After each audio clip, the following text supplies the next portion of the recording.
தொடக்க நூல் அதிகாரம் 13.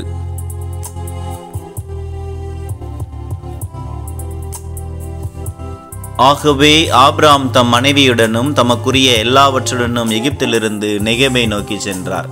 அவருடன் லோத்தும் சென்றார். அப்பொழுது ஆபிராம் கால்நடைகளும் வெள்ளியும் தங்கமும் கொண்ட பெரிய செல்வராக இருந்தார்.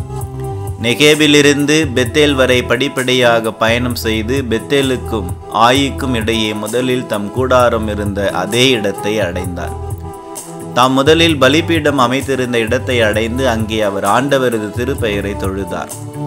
ஆபிராமுடன் சென்ற லோத்துக்கும் ஆட்டு மந்தைகளும் மாட்டு மந்தைகளும் கூடாரங்களும் இருந்தன. அவர்கள் சேர்ந்து வாழ்வதற்கு இடம் போதவில்லை. அவர்களுக்கு மிகுதியான உடைமைகள் இருந்ததால் அவர்களால் சேர்ந்து வாழ முடியவில்லை.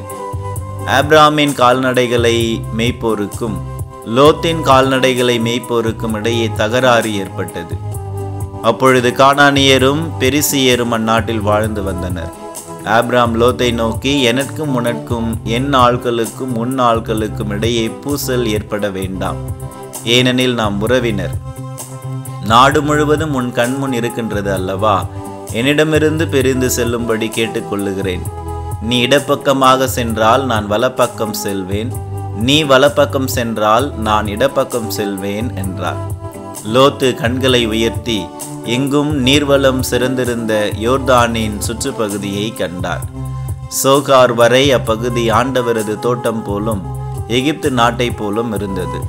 சோதோம் கொமோராவை ஆண்டவர் அழிப்பதற்கு முன் அது அவ்வாறு இருந்தது. லோத்து யோர்தான் சுற்றுப்பகுதி முழுவதையும் தேர்ந்து கொண்டு கிழக்கு பக்கமாக பயணமானார்.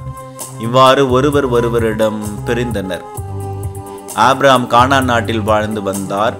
லோத்து யோர்தான் சுற்றுப்பகுதியில் இருந்த நகரங்களில் வாழ்ந்து வந்தார். இறுதியில் சோதோமுக்கு அருகில் கூடாரம் அமைத்து கொண்டார். ஆனால் சோதோமின் மக்கள் ஆண்டவருக்கு எதிரான மிக கொடிய பாவிகளாக இருந்தனர். லோத்து ஆபிராமிடமிருந்து பிரிந்த பின் ஆண்டவர் ஆபிராமை நோக்கி, நீ இருக்கும் இடத்திலிருந்து உன் கண்களை உயர்த்தி வடக்கே தெற்கே கிழக்கே மேற்கே பார்.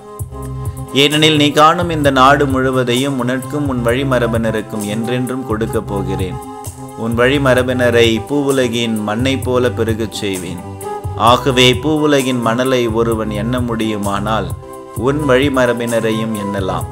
நீ எழுந்து என் நாட்டின் நெடுகிலும் குறுக்கிலும் நடந்து பார், ஏனெனில் இதை நான் உனக்கு கொடுக்க போகிறேன் என்றார். ஆகவே ஆபிராம் தம் கூடாரத்தை பிரித்து கொண்டு எபிரோனில் இருந்த மம்ரே என்ற கருவாலி மரத்தோப்பருகில் வந்து வாழ்ந்தார். அங்கே ஆண்டவருக்கு ஒரு பலிபீடம் எழுப்பினார்.